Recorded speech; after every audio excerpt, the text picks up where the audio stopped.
Good evening to all of you. आज आपण आज आपण good evening sir. General pharm just एक मिनिट. सगळ्यांना म्यूट. ओके, ठीक आहे. मायक्रोफोन म्यूट मोडवर ठेवा तुमचा. Good evening to all of you.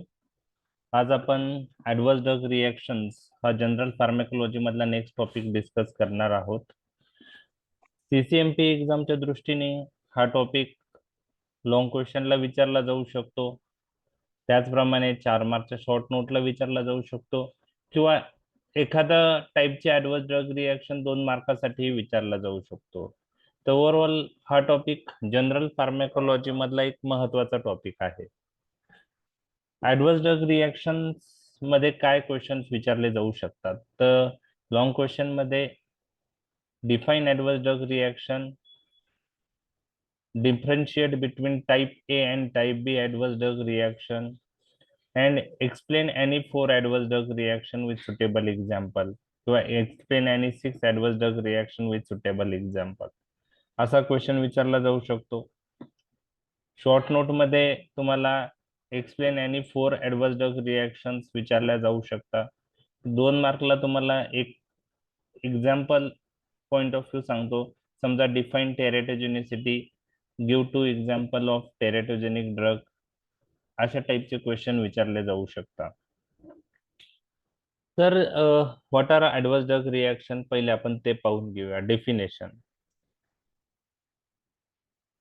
आता ज्यावेळेस आपण एखादा ड्रग यूज करतो, तर आपलं इंटेन्शन त्यामागचं पेशंटला बेनिफिशियल इफेक्ट यावे हे असतं.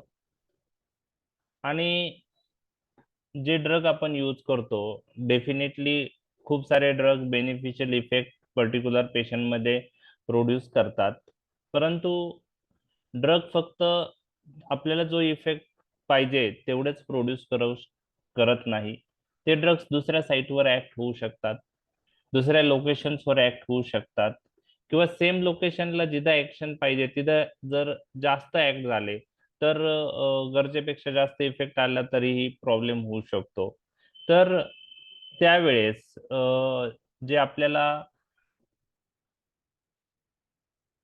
अनइंटेंडेड इफेक्ट असतील, आपल्याला आपलं इंटेन्शन नसून ते इफेक्ट आले पाहिजे, आपली इच्छा नसतील, अनडिझायर्ड इफेक्ट असतील आणि हार्मफुल इफेक्ट असतील, तर अशा इफेक्टला आपण ऍडव्हर्स ड्रग रिॲक्शन म्हणतो. असं सोप्या भाषेत आपलं डेफिनेशन मी तुमच्याशी डिस्कस केली.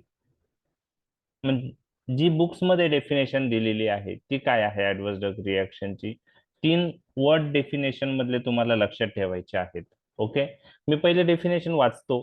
Adverse drug reaction is any noxious, undesired or unintended effect of a drug which occurs at dosage normally used in man for prophylaxis, treatment, diagnosis, or for modification of physiological state. काय आहे adverse drug reaction? ह्या ड्रगच्या अशा reaction आहेत. Okay, ह्या ड्रगची अशी reaction आहे जी नॉक्झियस असू शकते, अनडिझायर्ड किंवा अनइंटेंडेड असते. Okay, adverse drug reaction and is an any noxious, noxious म्हणजे हार्मफुल, अनडिझायर्ड म्हणजे आपली इच्छा नसते की ते इफेक्ट यावे, अनइंटेंडेड आपलं इंटेन्शन नसतं की ते इफेक्ट आला पाहिजे. ओके, तर हे 3 वर्ड डेफिनेशन मधले तुम्हाला आलेच पाहिजे. It is any noxious, undesired, unintended effect of a drug. Okay, which occurs at dosage, which occurs at dose. कधी दिसून येतं की जे डोस आपण यूज करतो कशासाठी, we normally use for prophylaxis point of view, treatment point of view, diagnosis point of view, और for modification of physiological state. म्हणजे कोणताही नॉक्झियस, अनडिझायर्ड, अनइंटेंडेड इफेक्ट जर ड्रगचा आला असेल, ज्यावेळेस आपण तो डोस प्रोफिलॅक्सिस पॉइंट ऑफ ज्यावेळेस आपण तो ड्रग अशा डोसला यूज करतो की जो dose treatment point of view, prophylaxis point of view, diagnosis point of view किंवा physiological state modification point of view use केला गेला असेल. तर त्याला आपण ऍडव्हर्स ड्रग रिॲक्शन असं म्हणतो. आता ह्या डेफिनेशन मधून टॉक्सिक डोसला जे ऍडव्हर्स इफेक्ट येतात त्याला टॉक्सिक इफेक्ट म्हणतात, ते या डेफिनेशन मध्ये इन्क्लूड केलेलं नाही आहे. तर ही झाली डेफिनेशन. डेफिनेशन तुम्हाला पाठच करावं लागेल, पण त्यामधले जे वर्ड तुमचे आहेत ते आले पाहिजे.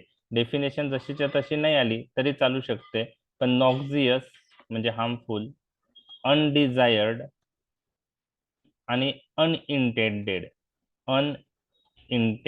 effect of a drug seen at a dosage which we use for diagnosis, treatment, prophylaxis or for modification of physiological state.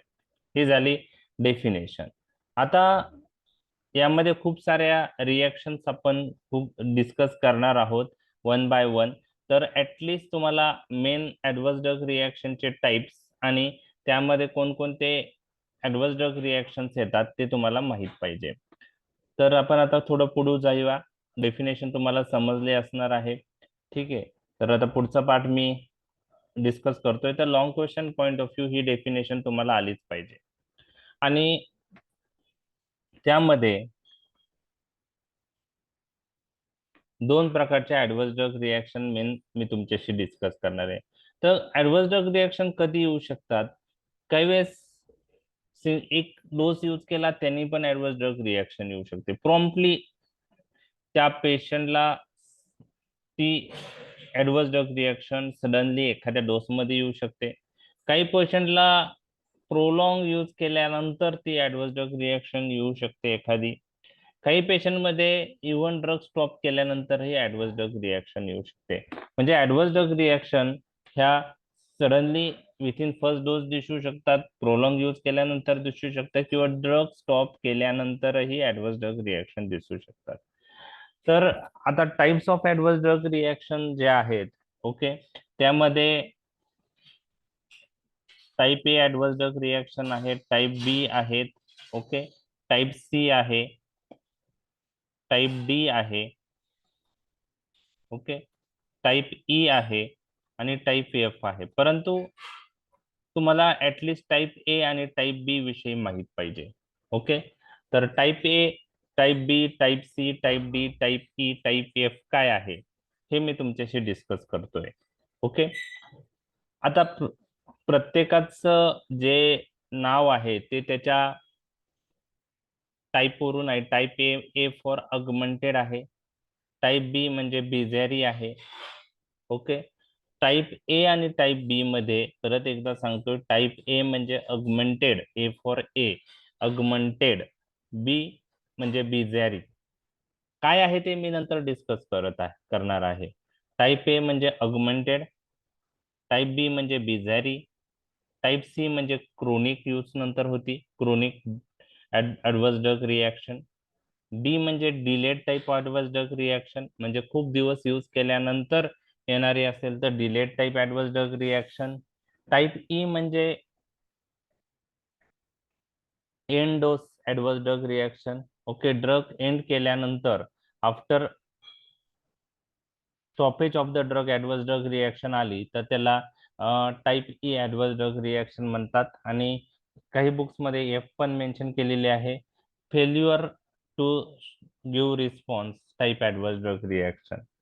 तर यामध्ये तुम्हाला हे टाईप कोणी विचारणार नाही, तुम्हाला टाईप ए आणि टाईप बी बद्दल विचारलं जाऊ शकतं. आणि नंतर वेगवेगळे ऍडव्हर्स ड्रग रिएक्शन आपण डिस्कस करणार आहे. त्यातले 4 ते 5 वेगवेगळ्या प्रकारच्या ऍडव्हर्स ड्रग रिएक्शन तुम्हाला माहित आल्या पाहिजे. आता टाईप ए आणि टाईप बी वर कॉन्सन्ट्रेशन करूया.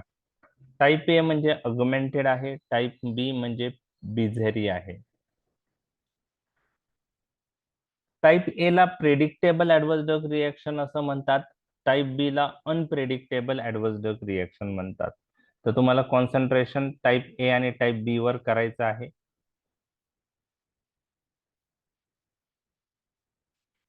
जस्ट एक minute. Type A and type B. Type A means augmented, type B म्हणजे बिझॅरी.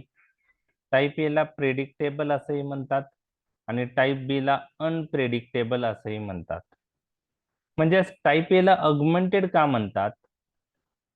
अगमेंटेड म्हणजे काय ते मी तुमच्याशी डिस्कस करणार आहे, आणि त्याला प्रेडिक्टेबल का म्हणतात ते पण मी तुमच्याशी डिस्कस करणार आहे.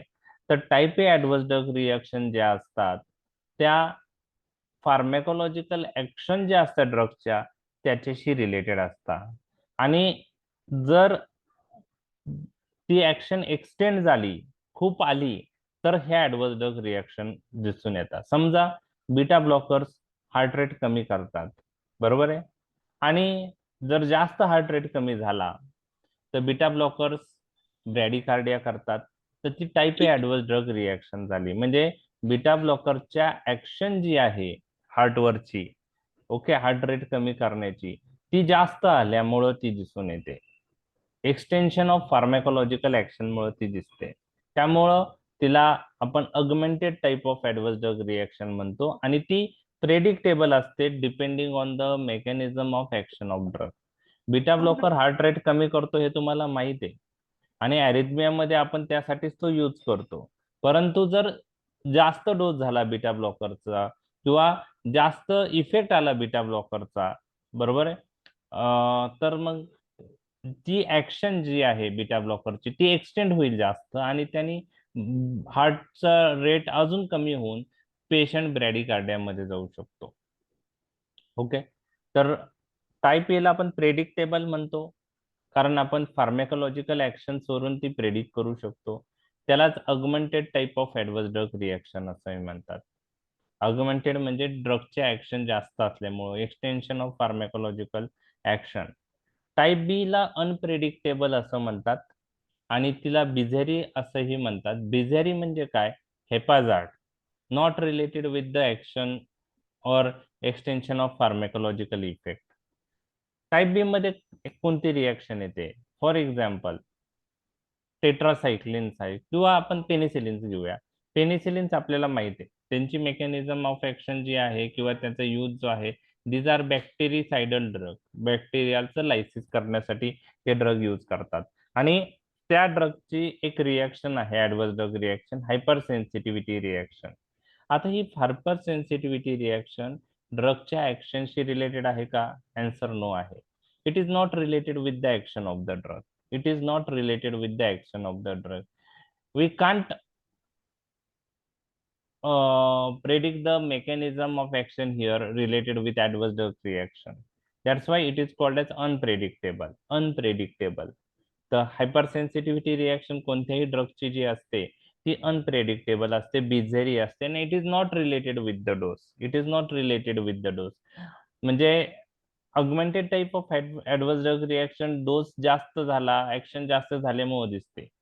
बिझेरी type of adverse drug reaction normal डोसला पण दिसू शकता, कारण this adverse drug reaction not related with dose of the drug, त्यामुळे त्याला बिझेरी असं म्हणतात, हेपाझार्ड. आणि we can't predict this adverse drug reaction, त्यामुळे त्यांना अनप्रिडिक्टेबल असंही म्हणतात.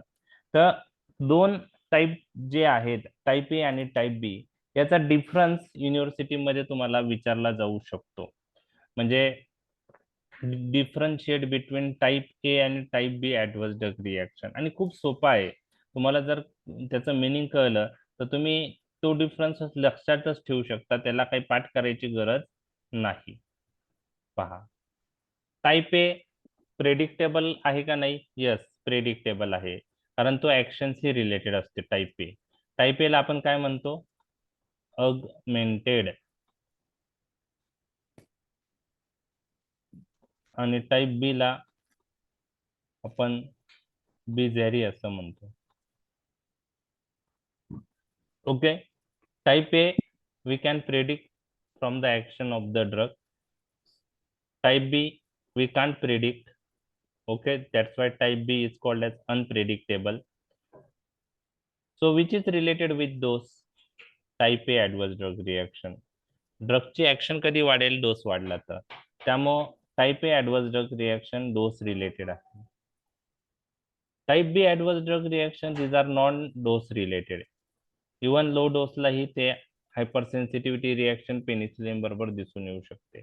तर नॉन डोस रिलेटेड आहे टाईप बी. आता which adverse drug reaction more common, type A or type B? Answer is type A is more common. 80% adverse drug reaction ह्या type A च्या असतात. Type B incidence is low, less common, but mortality is more in type B adverse drug reaction and mortality is low in type A adverse drug reaction. म्हणजे type A ह्या आपल्याला day to day clinical practice मध्ये खूप जास्त दिसतील, परंतु त्यांनी पेशंटचे डेथचे chances कमी असतात. टाईप बी ह्या कमी आहेत, परंतु मोर्टेलिटी रिस्क त्यांच्यामध्ये हाय असते. म्हणजे जर immediate type of hypersensitivity anaphylactic shock जर बसला तर पेशंटची डेथ पण होऊ शकते. तर टाईप बी मध्ये वन ऑफ द एक्झाम्पल आहे हायपर सेन्सिटिव्हिटी रिॲक्शन. तर मॉर्टेलिटी त्यांची हाय असते त्या ऍडवर्स ड्रग रिॲक्शन मध्ये. म्हणजे इन्सिडन्स लो असतो, म्हणजे त्यांचे चान्सेस कमी आहेत. टाईप बी कमी आहेत. Day to day clinical practice मध्ये तुम्हाला type B adverse drug reaction कमी दिसतील, परंतु त्या पेशंटमध्ये जर एखाद्या पेशंटमध्ये डेव्हलप झाल्या तर त्यामध्ये डेथचे चान्सेस असतात. ओके. आता टाईप ए ला आपण प्रेडिक्टेबल का म्हणलं? त्या डोस रिलेटेड का आहे? कारण जसा डोस वाढला तसं ऍक्शन वाढणार आहे आणि ड्रगची जी ऍक्शन आहे त्याच ऍक्शनशी रिलेटेड ते असतात. म्हणजे type A related with extension of pharmacological action. Type A adverse drug reaction ज्या असतात त्या एक्सटेन्शन ऑफ फार्मॅकोलॉजिकल ऍक्शन मुळे दिसून येतात. Type A adverse drug reaction कशाशी रिलेटेड असतात? Extension of pharmacological action. तुम्हाला मी सांगितलं बीटा ब्लॉकर हार्ट रेट कमी करतात. ओके. जर जास्त हार्ट रेट कमी झाला, हीच ऍक्शन जर एक्सटेंड झाली तर पेशंट ब्रॅडिकार्डियामध्ये जाऊ शकतो. म्हणजे अरेथमियामध्ये हार्ट रेट कंट्रोल करण्यासाठी आपण बीटा ब्लॉकर यूज करू. काही पेशंटमध्ये हार्ट रेट चांगल्या प्रकारे कंट्रोल होईल.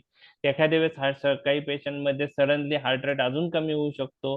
जी फार्मॅकोलॉजिकल ऍक्शन आहे बीटा ब्लॉकरची ती एक्सटेंड झाली तर पेशंट ब्रॅडिकार्डियामध्ये जाऊ शकतो. तर type A cause extension of pharmacological action. Type B खूप काही कंडिशन्स मध्ये त्याचा कॉजच माहित नसतो, अननोन असतो. त्याला इडिओसिंक्रेटिक रिॲक्शन असं म्हणतात. काही type B adverse drug reaction ज्या असतात त्या हायपर सेन्सिटिव्हिटी रिलेटेड असतात, एलर्जिक रिॲक्शन असतात. काही रिलेटेड विथ जेनेटिक डिफेक्ट असतात आणि काही इम्युनॉलॉजिकल असतात. तर type B adverse drug reaction may be immunological, may be allergic म्हणजे hypersensitivity reaction, may be genetic problem related adverse drug reaction, and in some type B adverse drug reaction exact cause is not known. त्यामुळं cause is unknown असंही म्हणू शकतो. ठीक आहे. तर type A adverse drug reaction आल्यानंतर काय करायचं? समजा बीटा ब्लॉकर आहे, त्यांनी ब्रॅडिकार्डिया प्रोड्यूस झाला तर आपण काय करणार?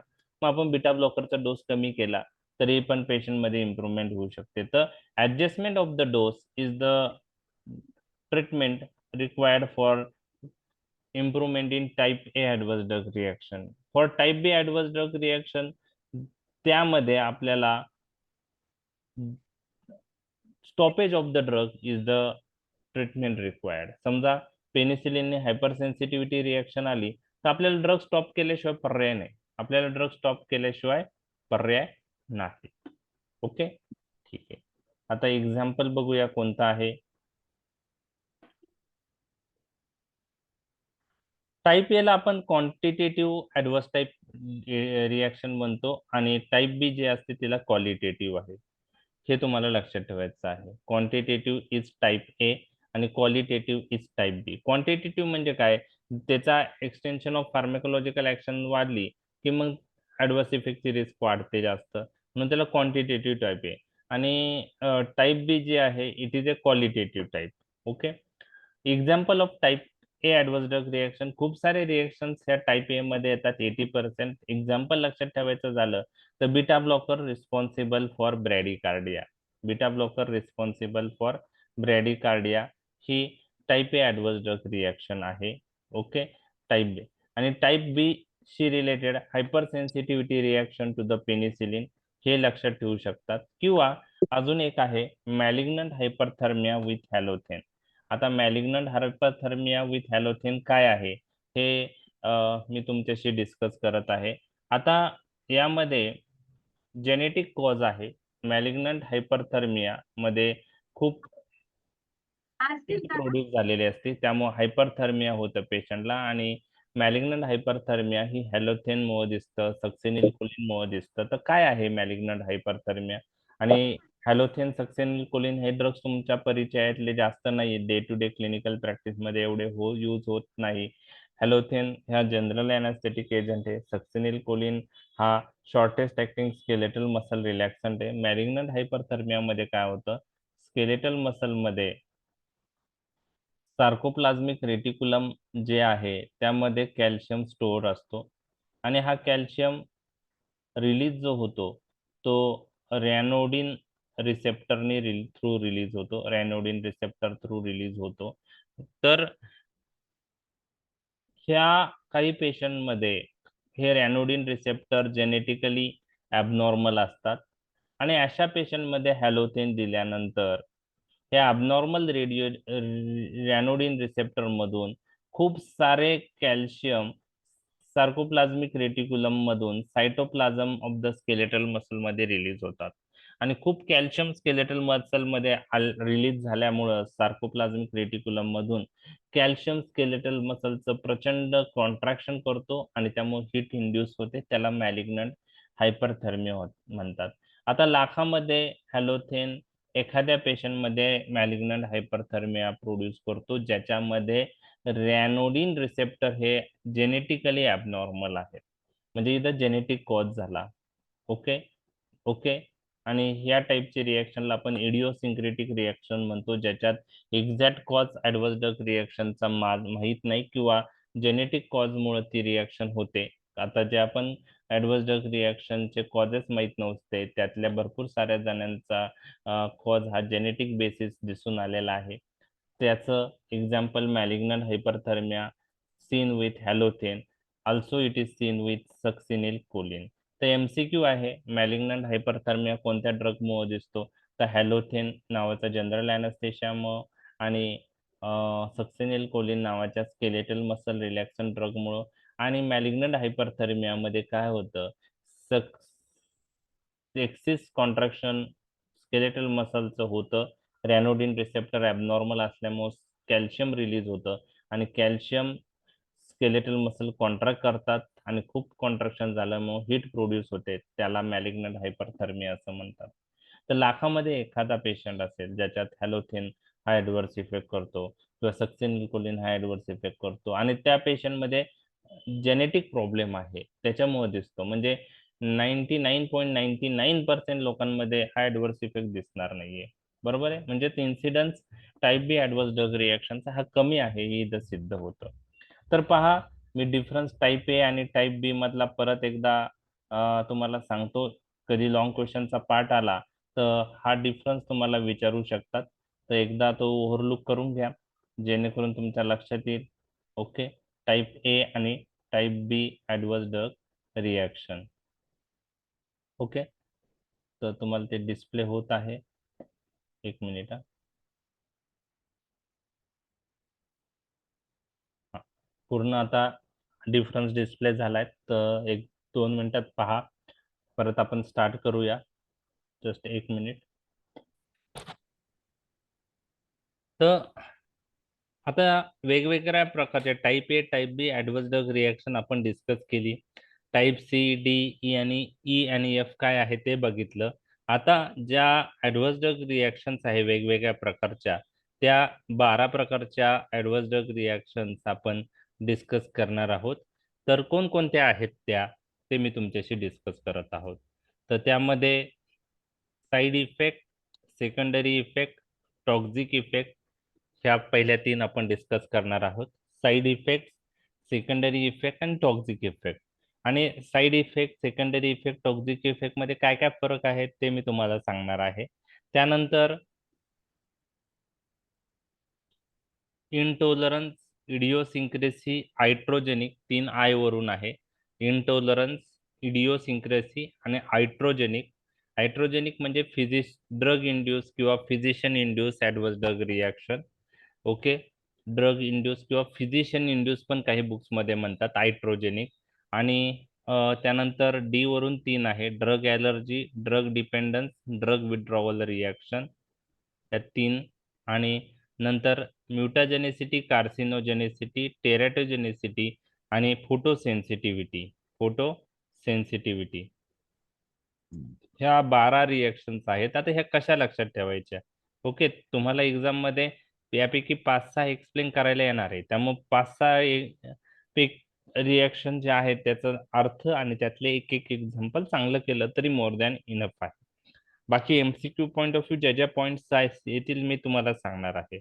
ओके, तर तुम्हाला निमोनिक लक्षात ठेवायचं आहे. हे मी माझं निमोनिक सांगत आहे. Effects of okay drug induced MTP. Okay, effects of drug induce MTP असं एक निमोनिक मी बनवलेला आहे. ओके, MTP म्हणजे आपल्याला माहिती आहे मेडिकल टर्मिनेशन ऑफ प्रेग्नन्सी, तसं MTPचा शॉर्ट फॉर्म वापरलेला आहे. Effects of drug induce MTP. Effects वरून 3 लक्षात ठेवायचे आहे. Okay, side effect, secondary effect आणि टॉक्सिक इफेक्ट हे 3 लक्षात ठेवायचे आहे. इफेक्ट्स ओके, जस्ट एक मिनिट. तर इफेक्ट्स वरून 3 लक्षात ठेवायचे आहे. साइड इफेक्ट, सेकंडरी इफेक्ट आणि toxic effect. Okay, effects of drug वरून 3 लक्षात ठेवायचे आहे. ड्रग ॲलर्जी, ड्रग डिपेंडन्स आणि drug withdrawal reaction. Okay, induce I for 3 I लक्षात ठेवायचे आहे. 3 आय कोणते आहेत? इंटॉलरन्स, इडिओसिंक्रेसी, इंटॉलरन्स, इडिओसिंक्रेसी आणि हायड्रोजेनिक. इंटॉलरन्स, इडिओसिंक्रेसी आणि हायड्रोजेनिक हे तिन्ही तुमच्यासाठी नवीन आहे. Okay, MTP, M for mutagenicity and carcinogenicity, M for mutagenicity and carcinogenicity, T for teratogenicity and P for photosensitivity. म्हणजे टोटल 12 कसे लक्षात ठेवायचे हे मी तुम्हाला सांगितले. Effects of drug induce MTP. Effects म्हणजे side effect, secondary effect, toxic effect. Drug allergy, drug dependence, drug withdrawal reaction. Drug वरून 3 आहे. Drug allergy, drug dependence, drug withdrawal reaction. Drug induced I for intolerance, idiosyncrasy आणि iatrogenic. Drug induce MTP, M for mutagenicity and carcinogenicity, T for teratogenicity and P for phototoxicity. यातले 5 ते 6 तुम्हाला व्यवस्थित माहित असेल तरी मोर दॅन इनफ आहे. आता आपण पहिले साइड इफेक्ट, सेकंडरी इफेक्ट आणि टॉक्सिक इफेक्ट 3 व्यवस्थित समजून घेणार आहोत. आणि आता ऍडव्हर्स ड्रग रिएक्शन मध्ये साइड इफेक्ट्सला काही ठिकाणी आपण ऍडव्हर्स ड्रग रिएक्शनला सिनोनॉम्सचे साइड इफेक्ट्स वापरतो वर्ड, पण साइड इफेक्ट एक रिएक्शन आहे. या व्यतिरिक्त बाकीच्या पण रिएक्शन्स असतात. तर साइड इफेक्ट्स काय आहेत, सेकंडरी इफेक्ट काय आहे, टॉक्सिक इफेक्ट काय आहे, ते मी तुमच्याशी डिस्कस करणार आहे. तर साइड इफेक्ट्स म्हणजे काय की ज्यावेळेस अनवॉन्टेड ओके अनडिझायर्ड इफेक्ट आहेत ओके थेराप्युटिक डोसला जर येत असतील तर त्याला आपण साइड इफेक्ट असं म्हणतो. ओके, unwanted often unavoidable pharmacodynamic effect seen at therapeutic dose. म्हणजे थोडक्यात काय, साइड इफेक्ट ह्या अशा ऍडव्हर्स ड्रग रिएक्शन्स आहे त्या कोणत्या डोसला येतात, थेराप्युटिक डोसला. ओके, साइड इफेक्ट्स म्हणजे unwanted unavoidable pharmacodynamic effects seen at therapeutic dose. हे असे इफेक्ट्स आहेत की हे अनवॉन्टेड इफेक्ट आहे, अनअवॉइडेबल आहे, आपण अनडिझायर्ड म्हणू शकतो, ते नॉक्झियस असतील. आणि मेन इम्पॉर्टंट पॉइंट काय आहे, मेन इम्पॉर्टंट पॉइंट आहे all this effect seen at therapeutic dose. जर थेराप्युटिक डोसला अनवॉन्टेड अनअवॉइडेबल फार्मॅकोडायनेमिक इफेक्ट येत असतील तर त्याला आपण साइड इफेक्ट असं म्हणतो. म्हणजे ड्रग ज्या पर्पजसाठी यूज करतो थेराप्युटिक डोसला ती ऍक्शन ड्रगने होते, त्या व्यतिरिक्त ज्या ऍक्शन ड्रगने प्रोड्यूस होतात तर ते साईड इफेक्ट्स म्हणून कन्सिडर होणार आहे. Unwanted unavoidable pharmacodynamic effect seen at therapeutic dose. Okay. आणि टॉक्सिक इफेक्ट काय असतात? टॉक्सिक इफेक्ट म्हणजे these are also unwanted unavoidable pharmacodynamic effects seen at toxic doses. म्हणजे साईड इफेक्ट्स जे आहेत हे थेरापिटिक डोसला घडून येतात आणि टॉक्सिक इफेक्ट जे आहे ते कोणत्या डोसला येतात? हायर डोस, टॉक्सिक डोसला दिसून येतात. म्हणजे साईड इफेक्ट आणि टॉक्सिक इफेक्ट मध्ये फरक हा डोसचा आहे. साइड इफेक्ट म्हणजे unwanted undesired effect of the drug seen at therapeutic dose. Toxic effects, these are the unwanted, unavoidable effects seen at toxic dose or higher dose. तर side effect आणि toxic effect मध्ये फरक काय आहे? Side effect ह्या therapeutic डोसला घडून येतात आणि टॉक्सिक इफेक्ट हे हायर डोस किंवा टॉक्सिक डोसला घडून येतात. तर साईड इफेक्ट आणि टॉक्सिक इफेक्ट मधला फरक लक्षात आला तुमच्या? हो लक्षात सर. आलं? ओके. आता यामध्ये साईड इफेक्ट मध्ये कोणकोणत्या इफेक्ट्स येतात ते मी तुमच्याशी डिस्कस करत आहे. यातलं एक एक्झाम्पल जरी लक्षात ठेवलं ना तरी चालू शकतं. ओके.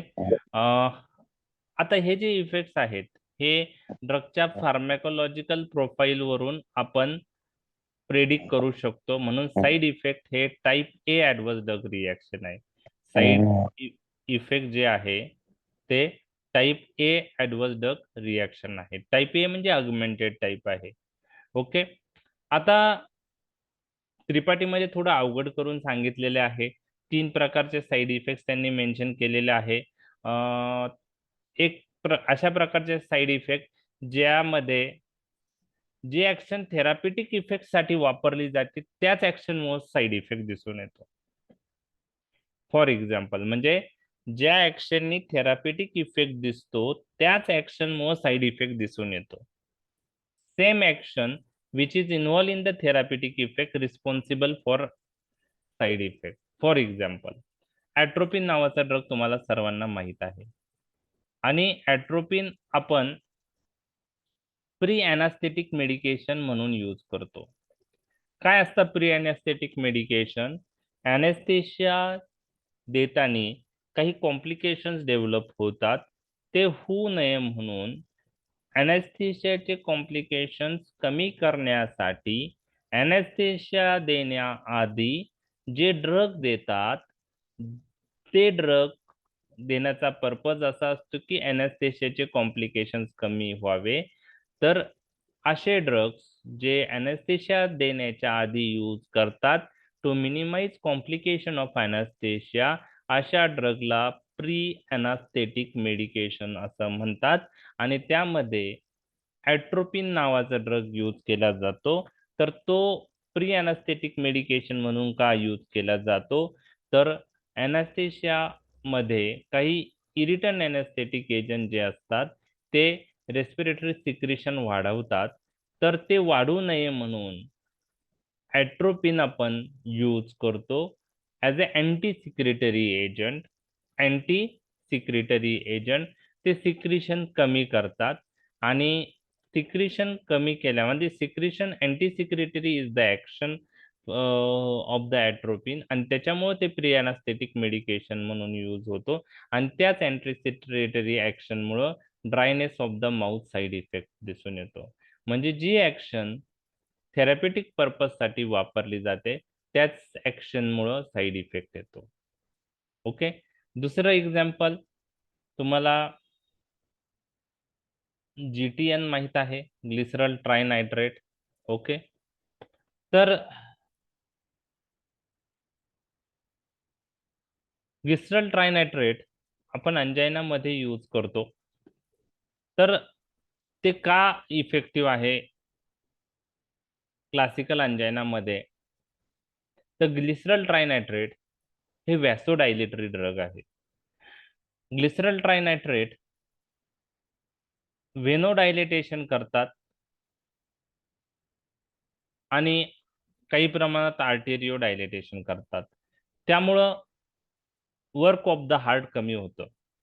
व्हेनोडायलेटेशनमुळे प्रीलोड कमी होतो, आर्टेरिओडायलेटेशनमुळे आफ्टर लोड कमी होतो आणि प्रीलोड आफ्टर लोड कमी झाल्यामुळं वर्क ऑफ द हार्ट कमी होतं. वर्क ऑफ द हार्ट कमी झाल्यामुळं ऑक्सिजनची रिक्वायरमेंट कमी होती आणि ऑक्सिजनची रिक्वायरमेंट कमी झाली की पेन कमी होतं. तर GTN आपण अंजायनामध्ये पेन रिलीव्ह करण्यासाठी यूज करतो. तर व्हॅसोडायलेटरी इफेक्ट आहे आणि सेम इफेक्टमुळं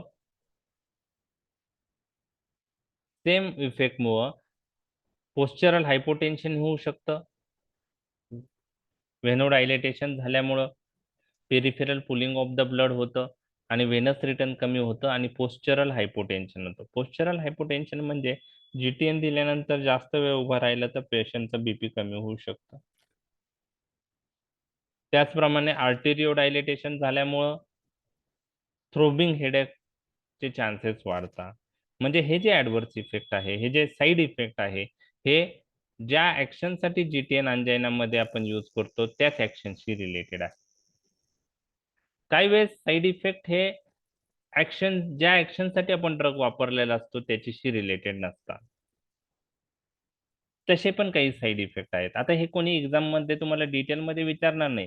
तुम्ही डायरेक्ट लिहा साईड इफेक्ट मध्ये atropine responsible for dryness of mouth, GTN responsible for postural hypotension, throbbing headache आणि डेफिनेशन लिहायची. डेफिनेशन लिहिल्यानंतर बाकी काहीही एक्सप्लेन करायची गरज नाही. हे बुक्स मध्ये आहे परंतु एक्झाम मध्ये लागणार नाही. तुम्हाला फक्त एक आयडिया आली पाहिजे की ज्या ऍक्शनसाठी ड्रग वापरतो आपण त्या ऍक्शनमुळेही ऍडव्हर्स इफेक्ट येतात. काही साईड इफेक्ट अशा असतात की ज्या ऍक्शनसाठी ड्रग आपण यूज करतो त्या ऍक्शनशी रिलेटेड नसतात. ड्रगला ऍडिशनल ऍक्शन असते, त्या ऍक्शनमुळे ते साईड इफेक्ट दिसून येतात. For example different facet of action पहा. प्रोमिथॅझिन नावाचा ड्रग आहे. ओके, सर्वांना माहित आहे प्रोमिथॅझिन. ओके, तो अँटी ॲलर्जिक ड्रग आहे. ॲलर्जिक कंडिशन मध्ये यूज होतो. H1 अँटी हिस्टॅमिनिक ड्रग आहे. H1 anti हिस्टॅमिनिक. ओके ओके, पण ते सिडेशन प्रोड्यूस करतात. ओके, सिडेशन प्रोड्यूस करतात. तर sedation is not related with anti allergic action. म्हणजे promethazine anti allergic point of view use करतो परंतु त्याला ॲडिशनल जी सिडेशन प्रॉपर्टी आहे त्याच्यामुळे सिडेशन डेव्हलप होतं, झोप येते आणि तेव्हा फर्स्ट जनरेशन अँटी हिस्टॅमिनिक जर आपण खाल्ले तर त्यांनी झोप जास्त येते. प्रोमिथॅझिन असेल, क्लोरफेनिरामाइन मॅलिएट असेल, त्यांनी झोप येते. ओके, इस्ट्रोजन नावाचा जो ड्रग आहे, oestrogen progesterone oral contraceptive pills मध्ये आपण यूज करतो. काय यूज करतो? प्रेग्नन्सी प्रिव्हेंट करण्यासाठी यूज करतो. तर त्यांचे ऍक्शन काय आहे? तर हे इस्ट्रोजन प्रोजेस्टेरॉन ओव्ह्युलेशन होऊ देत नाही. अँटी ओव्ह्युलेटरी ऍक्शन मुळे इफेक्टिव्ह आहे. तर हे ऍक्शन मुळे ते इफेक्टिव्ह आहेत, आपण यूज करतो. आणि इस्ट्रोजनचा ऍडव्हर्स इफेक्ट आहे nausea vomiting. So this adverse effect is not related with the pharmacological effect जे आहे किंवा ऍक्शन पॉईंट ऑफ व्ह्यू जे आपण यूज करतोय त्या पर्पजसाठी थेरापेटिक ऍक्शन रिलेटेड नाही आहे. तर काही ऍडव्हर्स इफेक्ट जे असतात ते थेराप्युटिक ऍक्शनशी रिलेटेड असतात, काही थेराप्युटिक ऍक्शनशी रिलेटेड नसतात. थेराप्युटिक ऍक्शनशी कोणते पाहिले एक्झाम्पल त्याशी रिलेटेड आपण पाहिलं, समजा ॲट्रोपिन आहे, तो ड्रायनेस ऑफ माउथ करतो. ग्लिसरल ट्रायनायट्रेट आहे, अंजायनामध्ये ते पेन कमी करतात. कसे कमी करतात? आर्टेरिओ व्हेनोडायलेटेशन करून. मग आर्टेरिओ डायलेटेशन आणि व्हेनोडायलेटेशन मग अंजायनामध्ये इम्प्रूव्हमेंट होते. परंतु आर्टेरिओ डायलेटेशन झालं तर थ्रोम्बिंग हेडेक होऊ शकतं. व्हेनोडायलेटेशन झालं तर peripheral pulling of the blood होऊन पोस्चरल हायपोटेन्शन होऊ शकतं. तर काही ऍडव्हर्स इफेक्ट हे थेरापेटिक ऍक्शनसाठी जे ड्रग जे ऍक्शन जे आहे त्याच्याशी रिलेटेड असतात. काही ऍडव्हर्स इफेक्ट थेरापेटिक ऍक्शनशी रिलेटेड नसतात. For example oestrogen nausea vomiting करतं, त्याची ऍक्शन अँटी ओव्ह्युलेटरी आहे, त्याच्याशी रिलेटेड हा इफेक्ट नाहीये. प्रोमिथॅझिन अँटी ॲलर्जिक आहे पण तो सिडेशन ऍडव्हर्स इफेक्ट करतो. तर काही adverse effect are not related with the therapeutic action of the drug. Okay, आणि तिसऱ्या प्रकारचा साईड इफेक्ट, आता हे सगळं काही एक्झाम मध्ये लिहायचं नाही, जस्ट बुक्स मध्ये मेन्शन आहे म्हणून मी इथे एक्सप्लेन केलेलं आहे. फक्त तुम्हाला याच्यावरून काही गोष्टी लक्षात येतील. आता कोडिन नावाचा ड्रग आहे. तर तुम्हाला सर्वांना कोडिनचा यूज माहिती आहे. कुठे यूज होतो कोडिन? कोडिनचा यूज माहिती आहे तुम्हाला? खोकल्यासाठी कफ Yes. कप मध्ये कप मध्ये. कोणत्या कप मध्ये? Dry cup dry cup okay, Corex नावाचं हे आहे. बरोबर आहे. अजून काही कोडिनचा यूज? सिडिक्स ओके, कोडिन आपण ड्राय कप मध्ये यूज करतो. बरोबर आहे. तर ड्राय कप मध्ये आपण कोडिन यूज करतो. ठीक आहे. अजून एक यूज आहे कोडिनचा, GIT मोटिलिटी तो कमी करतो आणि त्याच्यामुळं कोडिन अँटी मोटिलिटी ड्रग म्हणून पण यूज केला जातो. परंतु anti motility point of view आता आपण जास्त, तुम्हाला सर्वांना लोमोटिल माहित असेल, तो ड्रग यूज करतो आपण अँटी मोटिलिटी. डायरिया झाल्यानंतर डायफिनोक्झाइलेट नावाचा ड्रग आहे, त्यात आपण यूज करतो. किंवा लोपरॅमाइड जो आहे तो ड्रग यूज करतो. डायफिनोक्झाइलेटचं ब्रँड नेम आहे लोमोटिल. तर लोमोटिल तुम्हाला सर्वांना माहिती आहे. तर कोडिन हा GIT मोटिलिटी कमी करतो आणि त्यामुळे कोडिन हा अँटी मोटिलिटी म्हणून डायरियामध्ये पण यूज केला जातो. तर आता कोडिन GIT मोटिलिटी कमी करतो आणि कोडिन काय करतो? GIT मोटिलिटी प्रोड्यूस कमी करून कॉन्स्टिपेशन प्रोड्यूस करतो आणि त्याच्यामुळं आपण कोडिन अँटी मोटिलिटी ड्रग म्हणून डायरियात यूज करतो. फ्रिक्वेन्सी ऑफ डायरिया जास्त असेल तर कोडिन यूज केल्याने कॉन्स्टिपेशन डेव्हलप होईल. तर त्या पेशंटमध्ये, ज्या पेशंटला डायरिया झालेला आहे, त्या पेशंटमध्ये कोडिननी जी ऍक्शन प्रोड्यूस केलेली आहे कॉन्स्टिपेशन, ती ऍक्शन थेरापिटिक म्हणून कन्सिडर होते. बरोबर आहे. परंतु तोच कोडिन जर आपण ड्राय कप मध्ये यूज केला, बरोबर आहे, तर ड्राय कप मध्ये कप सेंटर सप्रेस करून कोडिन खोकला कमी करतो. परंतु GIT मोटिलिटी जर कोडिनने कमी केली आणि कॉन्स्टिपेशन डेव्हलप झाला, तर तो कॉन्स्टिपेशन इफेक्ट ड्राय कपच्या पेशंटमध्ये साईड इफेक्ट म्हणून कन्सिडर होतो. म्हणजे कॉन्स्टिपेशन कोडिन प्रोड्यूस करतो, ड्राय कपच्या पेशंटमध्ये तो साईड इफेक्ट म्हणून कन्सिडर होतो आणि डायरियाच्या पेशंटमध्ये तो कॉन्स्टिपेशन इफेक्ट थेरापिटिक इफेक्ट म्हणून कन्सिडर होतो. म्हणजे सिच्युएशन काय आहे, पेशंट कोणता आहे, त्याच्यावर तो इफेक्ट काय म्हणून कन्सिडर होईल ते डिपेंड असतं. कफच्या पेशंटमध्ये जर यूज केला कोडिन आणि त्यांनी कॉन्स्टिपेशन प्रोड्यूस केलं, तर ते कॉन्स्टिपेशन साईड इफेक्ट म्हणून धरलं जाईल. आणि डायरियाच्या पेशंटमध्ये जे कोडिन आपण यूज करतो त्याने जेव्हा कॉन्स्टिपेशन होतं, तर तोच इफेक्ट आपण थेरापिटिक म्हणून कन्सिडर करतो. त्यांनी इम्प्रूव्हमेंट होती पेशंटमध्ये. बरोबर आहे. तर काही साईड इफेक्ट असे असतात की एखाद्या पेशंटमध्ये, म्हणजे काही इफेक्ट असे असतात की एखाद्या कंडिशनमध्ये ते थेरापिटिक म्हणून कन्सिडर होतो आणि सेम इफेक्ट दुसऱ्या कंडिशनमध्ये साईड इफेक्ट म्हणून कन्सिडर होतो. तर हे एक्झाम्पल त्रिपाठीमध्ये दिलेत म्हणून मी डिस्कस केलेत. तुम्हाला जर साईड इफेक्ट आलं, साईड इफेक्ट तुम्हाला एक्सप्लेन करायचं असेल, तर मी आता जे सांगतो तेवढंच लक्षात ठेवा. साईड इफेक्ट म्हणजे unwanted, unavoidable pharmacological effect of the drug seen at therapeutic doses. Example, atropine produce dryness of mouth when used as pre-anesthetic medication. Okay. GTN responsible for postural hypotension and thrombic headache when used as a anti-anginal drug. त्यानंतर example फक्त लिहायचे आपल्याला, एक दोन लिहिले तरी चालतील. त्याप्रमाणे इस्ट्रोजन प्रोजेस्टेरॉन ड्रग जे आहे, oestrogen responsible for nausea vomiting when we use in as a oral contraceptive pill. Promethazine produce sedation when we use in allergic condition, anti-allergy point of view. Okay. Codeine produce constipation in dry cough patient as a adverse effect. तर example मध्ये हे सगळे तीन वेगवेगळ्या प्रकारचे example explain करायची गरज नाही. डेफिनेशन साईड इफेक्टची लिहिली, त्यामध्ये एक किंवा दोन एक्झाम्पल डायरेक्टली लिहायचे. मी जे एक्सप्लेन केलं ABC त्याची गरज नाही, फक्त बुक्स मध्ये मेन्शन आहे म्हणून मी ते तुमच्याशी डिस्कस केलं. त्रिपाठी बुक मध्ये मेन्शन आहे म्हणून. काही बुक्स मध्ये असं मेन्शन पण नसेल. ओके, तर हे झालं साईड इफेक्ट. म्हणजे काय? Unwanted, unavoidable pharmacological effect seen at which doses? Which doses? Therapeutic doses. आणि एक दोन एक्झाम्पल तुम्ही तुमच्या मनाने लिहा. बीटा ब्लॉकरचे एक्झाम्पल पण इथं लिहू शकतात. काही पेशंट मध्ये थेराप्युटिक डोसला ते ब्रॅडिकार्डिया करू शकतात, बरोबर आहे, ते पण तुम्ही लिहू शकतात. हायर डोसला दिलं तरी पण ब्रॅडिकार्डिया होऊ शकतं, डिपेंडिंग कोणत्या डोसला होतं त्यावेळेस तो टॉक्सिक इफेक्ट किंवा साईड इफेक्ट म्हणून कन्सिडर होणार आहे, लक्षात घ्या, बरोबर आहे. थेराप्युटिक डोसला बीटा ब्लॉकरने ब्रॅडिकार्डिया केला तर तो साईड इफेक्ट, टॉक्सिक डोसला बीटा ब्लॉकरने ब्रॅडिकार्डिया केला तर तो टॉक्सिक इफेक्ट म्हणून आपण लिहिणार, बरोबर आहे. तो डोसचा फरक आहे. सेकंडरी इफेक्ट काय आहेत? सेकंडरी इफेक्ट पहा. These are the indirect consequences of primary actions of the drug, आणि we can predict this adverse effect also. म्हणून secondary effect is also consider as type A adverse drug reaction. Side effect पण type A आहे आणि secondary effect पण type A adverse drug reaction आहे.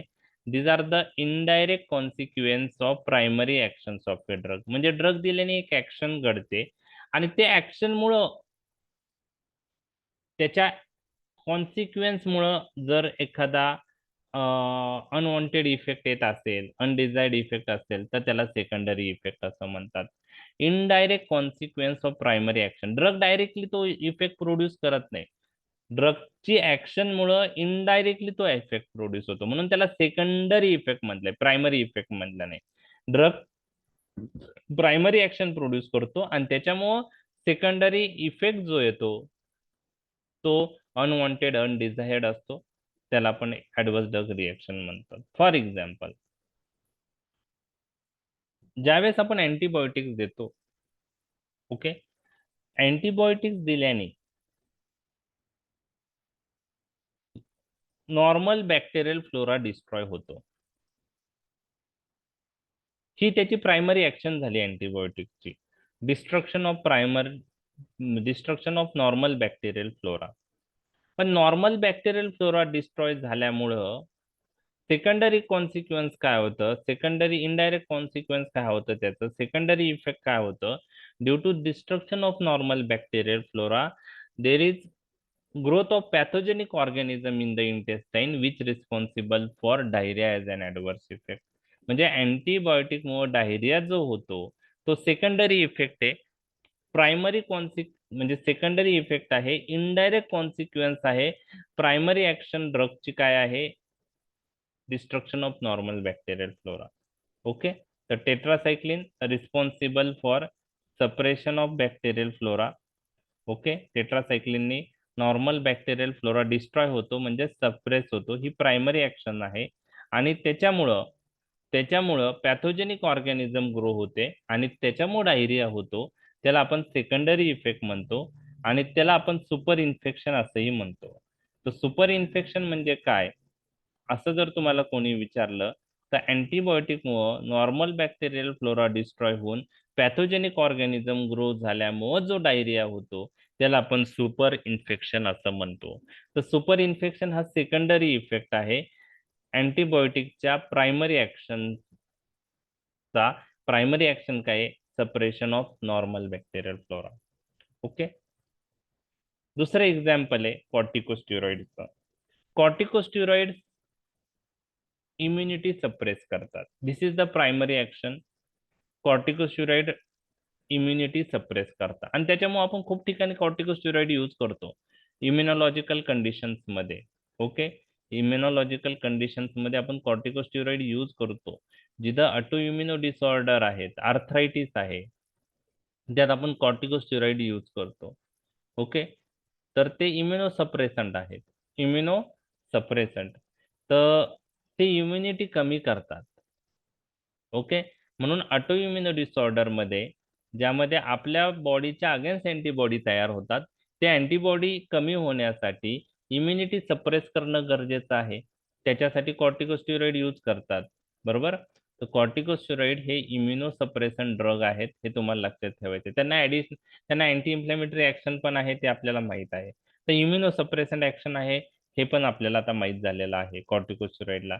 आता immunity suppress झाल्यामुळं काय होतं, कॉर्टिकोस्टेरॉइड ज्या पेशंटमध्ये आपण खूप दिवस यूज करतो, इम्युनिटी सप्रेस झाल्यामुळं तिथं तिथं इन्फेक्शनची रिस्क वाढते, कारण इम्युनिटी सप्रेस झालेली आहे आणि इन्फेक्शनची रिस्क वाढून पेशंटला वेगवेगळे इन्फेक्शनचे चान्सेस वाढतात. ओके, त्यामध्ये काही पेशंटला फंगल इन्फेक्शन होऊ शकतं. काही पेशंटमध्ये जो ट्युबरक्युलोसिस इनॅक्टिव्ह फॉर्म मध्ये आपल्या शरीरात आहे पेशंटच्या, तो ऍक्टिव्हेट होऊ शकतो. प्रत्येक पर्सनला कधी ना कधी ट्युबरक्युलोसिसचं इन्फेक्शन झालेलं असतो, परंतु इम्युनिटी व्यवस्थित असल्यामुळं प्रत्येक पेशंटमध्ये डिसीज डेव्हलप होत नाही. जे पण इन्फेक्शन झालेलं आहे ते इन्फेक्शन डिसीज मध्ये कन्वर्ट होत नाही, कारण इम्युनो पॉवर चांगली असते आणि ते काय करतात, त्या टीबी इन्फेक्शनला इनॅक्टिव्ह फॉर्म मध्ये कन्वर्ट करतात, इनॅक्टिव्ह स्टेट मध्ये कन्वर्ट होतात. त्याला आपण लॅटेंट ट्युबरक्युलोसिस असं म्हणतो, लॅटेंट. तर प्रत्येक जण आपण ट्युबरक्युलाय बॅसिलला एक्सपोज झालेलो आहे, परंतु आपल्यामध्ये ते इन्फेक्शन लॅटेंट स्टेजमध्ये आहे, ऍक्टिव्ह स्टेजमध्ये नाही. आणि अशा एखाद्या पेशंटमध्ये, एखाद्या पर्सनमध्ये कॉर्टिकोस्टेरॉइड चालू केलं तर जो इनॅक्टिव्ह ट्युबरक्युलोसिस आपल्या शरीरात आहे त्याला लॅटेंट ट्युबरक्युलोसिस म्हणतात. इम्युनिटी सप्रेस झाल्यामुळे तो ऍक्टिव्हेट होऊ शकतो. ओके, तर ज्यावेळेस आपण इम्युनोसप्रेशन ड्रग्ज देतो, ओके, समजा रुमॅटॉइड आर्थरायटिस आहे, त्यामध्ये आपण कॉर्टिकोस्टेरॉइड देतो. रुमॅटॉइड आर्थरायटिस मध्ये अजून इम्युनोसप्रेशन ड्रग आपण कोणते देतो, मिथोट्रेक्झेट आहे. ज्यावेळेस आपण पेशंटला रुमॅटॉइड आर्थरायटिसचा मिथोट्रेक्झेट चालू करतो त्यावेळेस इम्युनिटी सप्रेस होते. कॉर्टिकोस्टेरॉइड दिले तर इम्युनिटी सप्रेस होणार आहे. मिथोट्रेक्झेट मुळे ही इम्युनिटी सप्रेस होते. ओके, इम्युनोसप्रेशन ड्रग आहे. मिथोट्रेक्झेट मुळे ही लॅटेंट ट्युबरक्युलोसिस ऍक्टिव्हेट होऊ शकतो. तर अशा पेशंटमध्ये लॅटेंट ट्युबरक्युलोसिस जर ऍक्टिव्हेट झाला तर ट्युबरक्युलोसिस होऊ शकतो. तो होऊ नये म्हणून ज्यावेळेस आपण हे ड्रग चालू करतो long term point of view, methotrexate सारखे, तर कॉर्टिकोस्टेरॉइड सारखे इम्युनोसप्रेशन ड्रग चालू करतो तर लॅटेंट ट्युबरक्युलोसिस ऍक्टिव्हेट होऊन ट्युबरक्युलोसिस होऊ शकतो. त्यासाठी आपण प्रोफायलॅक्सिस पॉइंट ऑफ व्ह्यू त्या पेशंटला INH स्टार्ट करतो, आयसोनियाझाइड. तर तुम्ही रुमॅटॉइड आर्थरायटिसचे पेशंट पाहिले असतील, त्याच्यात जर मिथोट्रेक्झेट चालू असेल तर त्याच्याबरोबर प्रोफायलॅक्सिस पॉइंट ऑफ व्ह्यू INH पण चालू असतं, आयसोनियाझाइड नावाचा ड्रग. ओके, तर काय आहे कॉर्टिकोस्टेरॉइड किंवा मिथोट्रेक्झेट यांची प्रायमरी ऍक्शन काय आहे, इम्युनोसप्रेशन. आणि इम्युनोसप्रेशन ऍक्शनमुळं इन्फेक्शनची रिस्क वाढते, तर लॅटेंट ट्युबरक्युलोसिस ऍक्टिव्हेट होऊ शकतो. कॉर्टिकोस्टेरॉइड मध्ये इम्युनिटी सप्रेस झाल्यामुळे फंगल इन्फेक्शन होऊ शकतं. आपण बघितलेलं आहे इनहेलेशनल कॉर्टिकोस्टेरॉइड जर आपण अस्थमाच्या पेशंट मध्ये दिले तर ओरल कॅन्डिडियासची रिस्क वाढते. तर कॉर्टिकोस्टेरॉइड जेव्हा अस्थमाच्या पेशंट मध्ये इनहेलेशनली देतो आपण with the help of pump, त्याला मीटर डोस इनहेलर म्हणतात, MDI, किंवा रोटा इनहेलर आहे त्याने दिलं, किंवा नेब्युलायझर मशीननी कॉर्टिकोस्टेरॉइड दिलं, तर त्या पेशंटमध्ये इम्युनिटी सप्रेस झाल्यामुळं ओरल फंगल इन्फेक्शनची रिस्क वाढते. लक्षात आलं? तर प्रायमरी ऍक्शन काय कॉर्टिकोस्टेरॉइडची, इम्युनोसप्रेशन. आणि त्याचं सेकंडरी कॉन्सिक्वेन्स काय झाला, सेकंडरी इफेक्ट काय झाला, डेव्हलपमेंट ऑफ इन्फेक्शन. मग त्यात लॅटेंट ट्युबरक्युलोसिस ऍक्टिव्हेट होऊ शकतं किंवा फंगल इन्फेक्शन होऊ शकतं, तर तो सेकंडरी इफेक्ट आहे. लक्षात आलं तुम्हाला सेकंडरी इफेक्ट काय आहे, तर indirect consequence of primary actions of the drug. Drug एखादी ऍक्शन प्रोड्यूस करतो, त्याचा इनडायरेक्ट कॉन्सिक्वेन्स हा सेकंडरी इफेक्ट असतो. कॉर्टिकोस्टेरॉइड इम्युनोसप्रेशन ऍक्शन प्रोड्यूस करतात, त्यामुळं इन्फेक्शन ऍक्टिव्हेट होतं, इन्फेक्शन डेव्हलप होतं, लॅटेंट ट्युबरक्युलोसिस ऍक्टिव्हेट होऊ शकतो, फंगल इन्फेक्शन डेव्हलप होऊ शकतो. Tetracycline normal bacterial flora destroy करतात, म्हणजेच बॅक्टेरियल फ्लोरा सप्रेस करतात, त्यामुळे पॅथोजेनिक ऑर्गॅनिझम तिथं ग्रो होऊन डायरिया होतो. तर सेकंडरी कॉन्सिक्वेन्स डायरिया जो आहे त्याला सुपर इन्फेक्शन असेही म्हणतात. तर ते एक एक्झाम्पल आहे.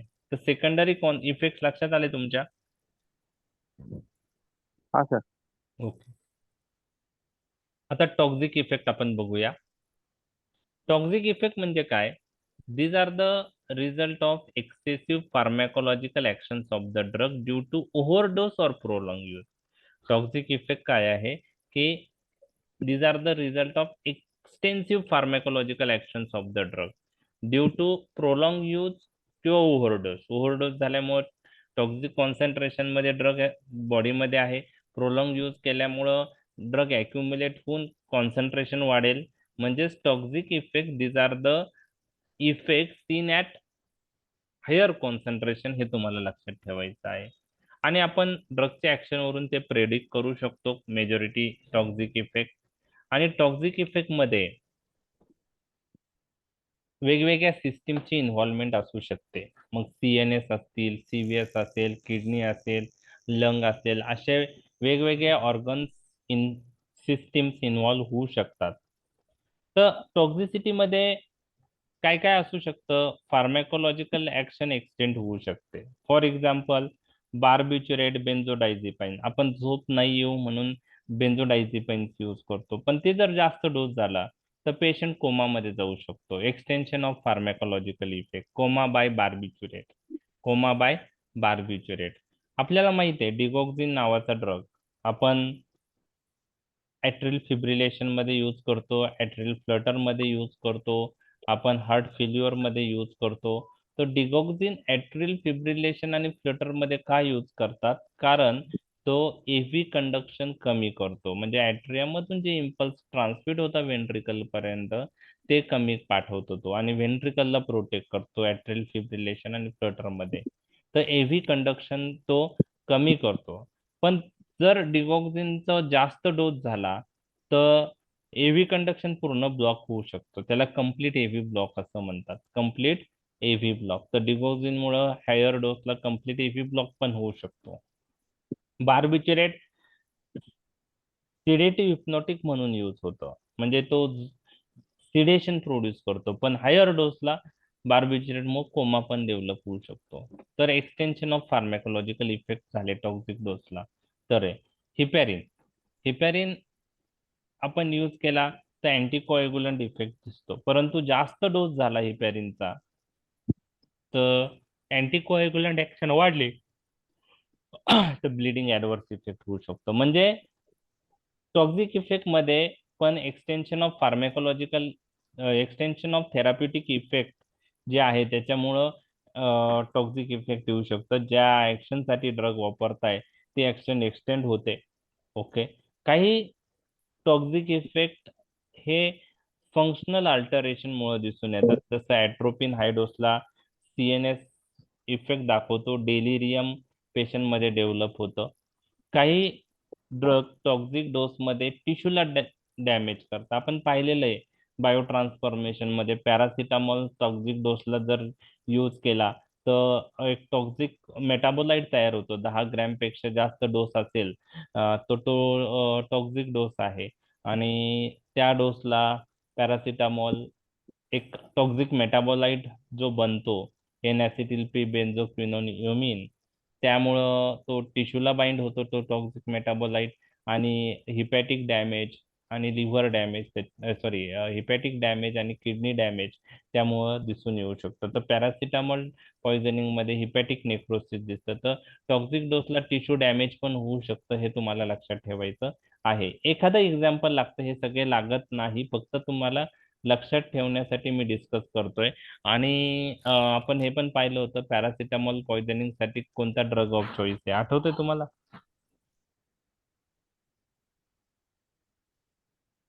Antidote. Very good, very good. आणि कोणतं कॉन्जुगेशन महत्वाचं आहे त्यासाठी आपण बघितलं? नाही नाही नाही, थोडं चुकलं. जी वरूनच स्टार्ट आहे. Glucuronide. G protein glucuronide conjugation. नाही, ग्लुक्युरोनाइड नाहीये. टॉक्झिक मेटाबोलाइट, इपॉक्साइड मेटाबोलाइट किंवा क्विनोन मेटाबोलाइट तयार झाले तर त्यांना नॉन टॉक्झिक मेटाबोलाइट मध्ये कन्व्हर्ट करण्यासाठी एक कॉन्जुगेशन रिएक्शन महत्वाची आहे. ती जी वरूनच स्टार्ट जी होते, पण प्रोटीन नाही, GPPA. जी वरूनच स्टार्ट होते. फेज टू रिएक्शन आहे ती. जी वरूनच स्टार्ट होते, तर त्यामध्ये ग्लुक्युरोनाइड कॉन्जुगेशन नाहीये. अजून कोणते जी वरून स्टार्ट होणाऱ्या कॉन्जुगेशन रिएक्शन तुम्हाला माहिती? 3 जी होते. ग्लुक्युरोनाइड कॉन्जुगेशन, जी वरून अजून होतं 3G ग्लुटाथिओन ग्लुटॅथायॉन कॉन्जुगेशन आणि ग्लायसिन कॉन्जुगेशन. यापैकी glutathione conjugation is important for conversion of epoxide और quinone toxic metabolite into non toxic. तर एन ऍसिटिलसिस्टीन काय करतो? ग्लुटॅथायॉनचीच लेवल वाढवतो आणि तो ग्लुटॅथायॉन टॉक्सिक मेटाबोलाइटला कॉन्जुगेट करून नॉन टॉक्सिक मध्ये कन्व्हर्ट करतो. ठीक आहे. तर ते आहे.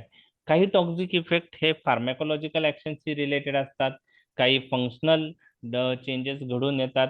काही टॉक्सिक इफेक्ट मध्ये टिश्यूला बाइंड झाल्यामुळं ड्रग किंवा मेटाबोलाइट त्यामुळे दिसून येतात.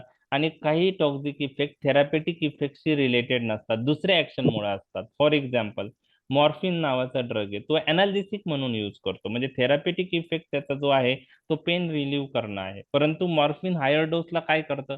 Respiratory depression. ओके. स्ट्रिप्टोमायसिन हा अँटीट्युबर्क्युलर किंवा अँटीबायोटिक ड्रग आहे, स्ट्रिप्टोमायसिन. पण तो काय करतो?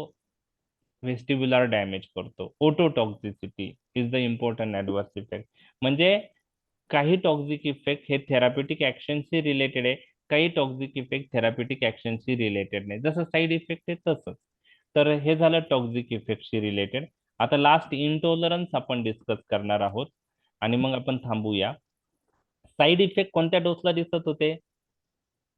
थेरापेटिक डोसला. टॉक्झिक इफेक्ट कोणत्या डोसला दिसत होते? हायर डोस किंवा टॉक्झिक डोस. बरोबर आहे.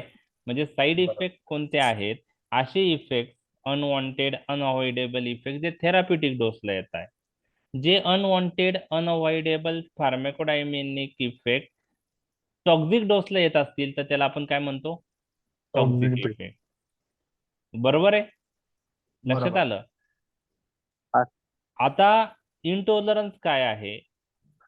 इंटॉलरन्स म्हणजे ड्रग पेशंट टॉलरेट करू शकत नाही, त्याला इनटॉलरन्स असं म्हणतात. आणि इव्हन थेरापेटिक डोस जरी दिला तर पेशंट मध्ये टॉक्झिक इफेक्ट दिसून येतात. नॉर्मली टॉक्झिक इफेक्ट हे टॉक्झिक डोसला दिसतात, साईड इफेक्ट हे थेरापेटिक डोसला दिसतात. जर टॉक्झिक इफेक्ट थेरापेटिक डोसला डेव्हलप झाले म्हणजे याचा अर्थ पेशंट ड्रग टॉलरेट करत आहे का? नाही. पेशंटला ड्रग टॉलरेट होत नाही, त्याला आपण इनटॉलरन्स असं म्हणतो. ओके. आता हे टॉलरन्सचे एकदम उलट आहे. टॉलरन्स आपण नंतर बघणार आहे. टॉलरन्स मध्ये काय होतं? पेशंटला ड्रग देऊन पेशंटला जो इफेक्ट पाहिजे तो येत नाही, त्याच्यामुळं आपल्याला हायर डोस यूज करावा लागतो. एखाद्या पेशंटला एखाद्या ड्रगचा टॉलरन्स डेव्हलप झाला म्हणलं तर आपल्याला सेम इफेक्ट प्रोड्यूस करायला हायर डोसची गरज पडते. ओके. तर इनटॉलरन्स हे ऑपोजिट ऑफ टॉलरन्स आहे. आणि इनटॉलरन्स मध्ये characteristic toxic effect seen at therapeutic dose in an individual, त्याला आपण इनटॉलरन्स म्हणतो. म्हणजे थेरापेटिक डोस जरी दिला त्या पेशंटला, पेशंट ड्रग टॉलरेट करत नाही आणि पेशंटला एकदम टॉक्झिक इफेक्ट त्याच्यामध्ये दिसतात. ओके. तर एखाद्या पेशंटला ती गोष्ट घडू शकते, इनटॉलरन्स. सगळ्याच पेशंट मध्ये नाही दिसत ते. बरोबर आहे. एखादा पेशंटच असा असतो लाखामध्ये की तो ड्रग टॉलरेट करू शकत नाही. फॉर एक्झाम्पल, क्लोरोक्विन नावाचा ड्रग आहे.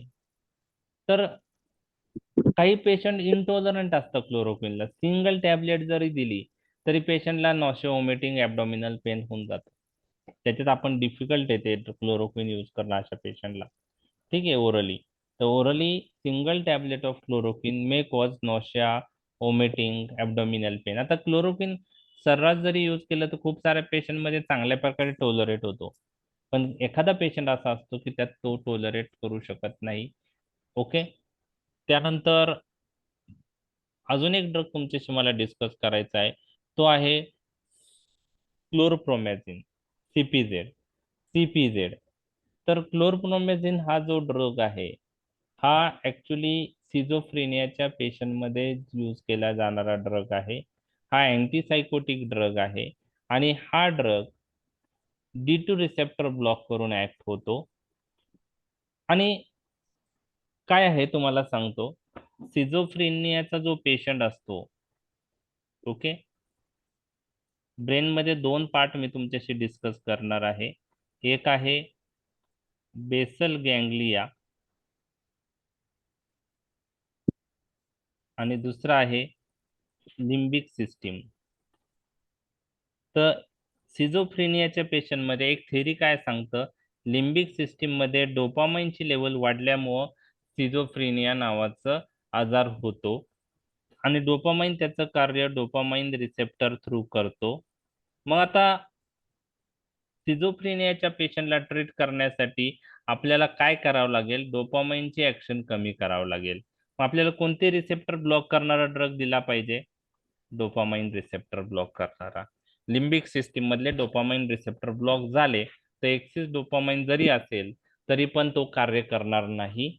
ओके, तर एक थेरी आहे सिझोफ्रेनियाची किंवा सायकोसिसची, की लिम्बिक सिस्टीम मध्ये, आता हे लिम्बिक सिस्टीम ब्रेनचा पार्ट आहे, त्यामध्ये डोपामाइन वाढला तर सिझोफ्रेनियाचे सिम्पटम्स दिसतात.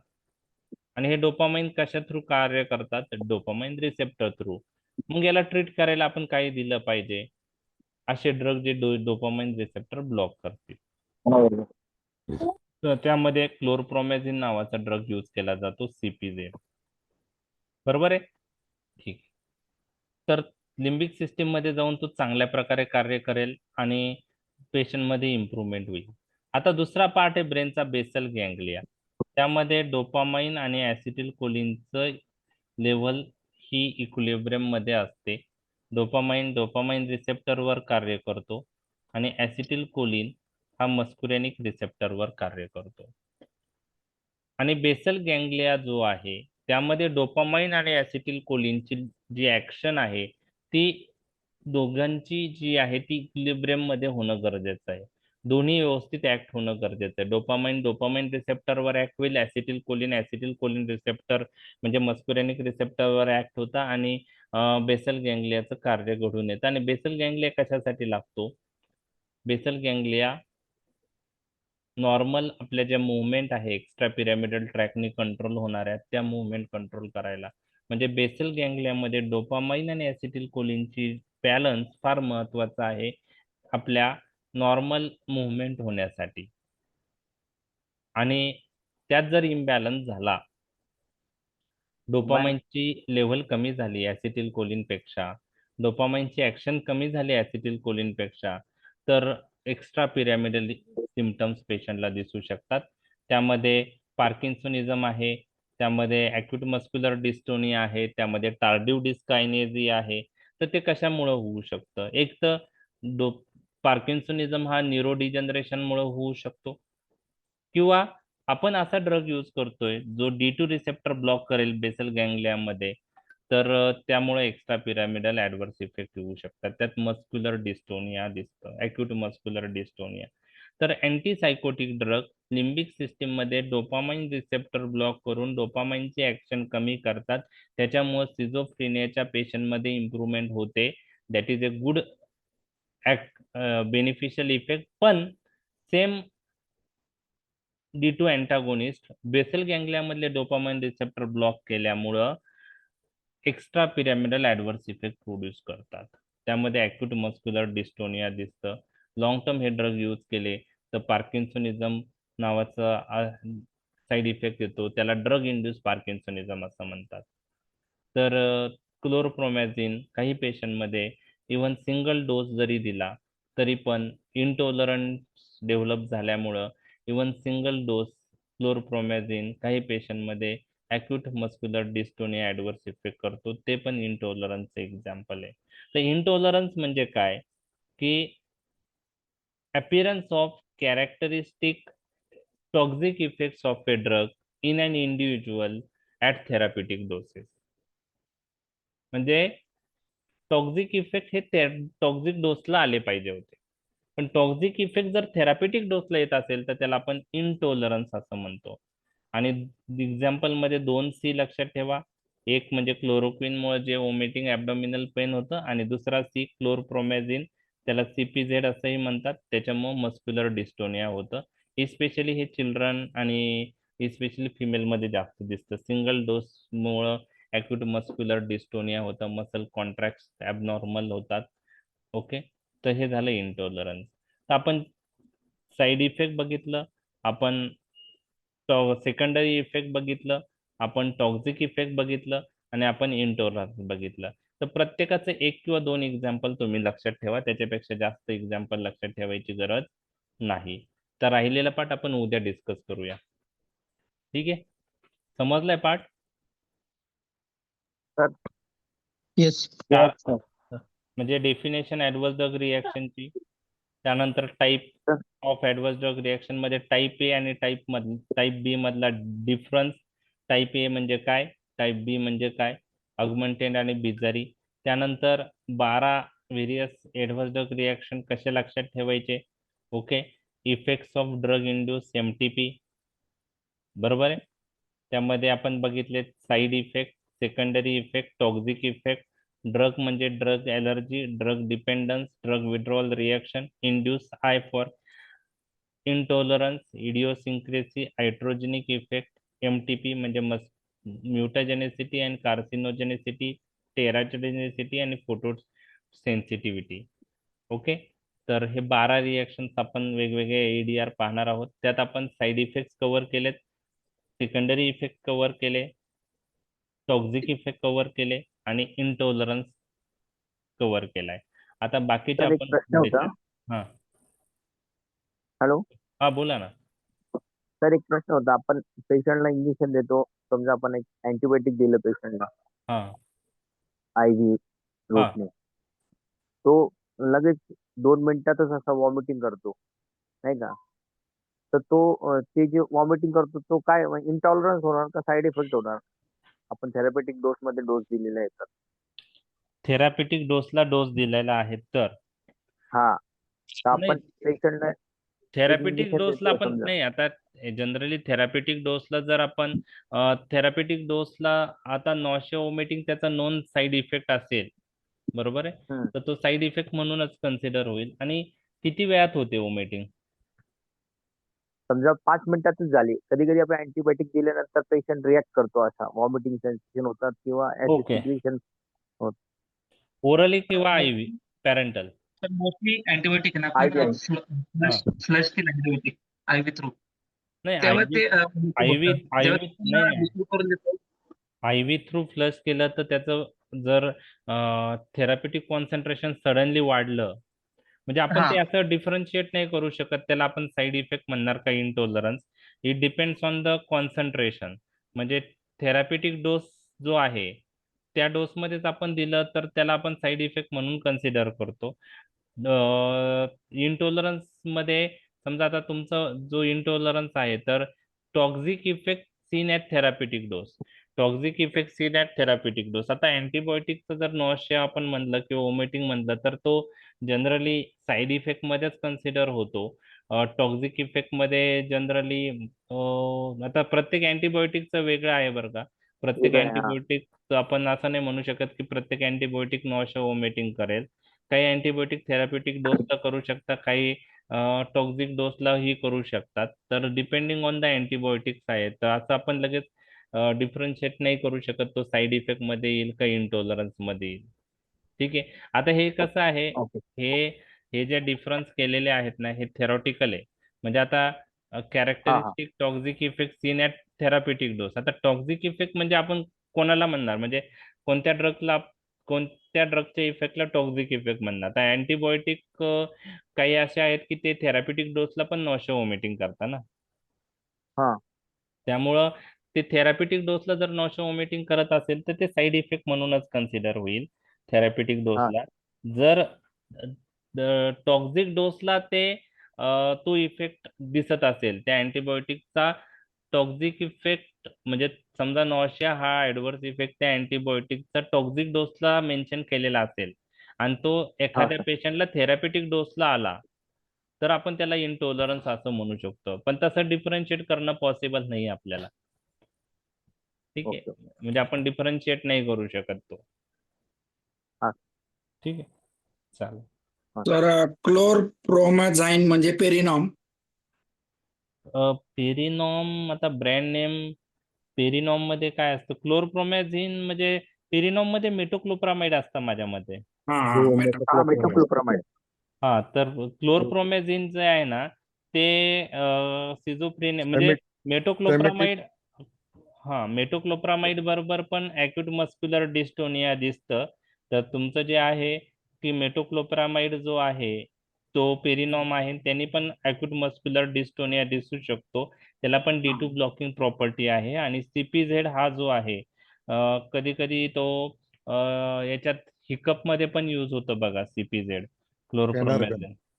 ओके. फिनार्गन, त्याचा ब्रँड नेम फिनार्गन आहे का? Phenergan it is antidote for promethazine आहे sir. Accepted symptom Phenergan of promethazine. Metoclopramide. Promethazine आहे तो. हा. क्लोरप्रोमॅझिन हा जो आहे ना तो अँटीसायकोटिक ड्रग आहे. ओके. अँटीसायकोट. आता त्याचा ब्रँड नेम मी सांगू शकत नाही, कारण मला त्या ब्रँड नेम विषयी आता एवढा ब्रँड नेम मी कधी यूज नाही केलेला. पण सिझोफ्रेनियाच्या पेशंट असेल त्यामध्ये आपण यूज करतो, किंवा थोरॅझाईन म्हणून असं याच्यात मेन्शन केलंय गुगलवर. तर आता मला ब्रँड नेम तुम्हीच शोधा आणि टाका. अजून त्याचं जे हिकअपचे पेशंट असताना हा. त्यामध्ये पण कधी कधी हा यूज करतात. येस. तर आता तुम्ही लार्जेक्टिन. पाहिलं लार्जेक्टिन. लार्जेक्टिन, हा. लार्जेक्टिल, हा लार्जेक्टिल मध्ये तेच आहे क्लोरप्रोमॅझिन. हो. लार्जेक्टिल प्रो कशासाठी यूज करतात? हिकअप्स साठी चांगला रिझल्ट आहे सर.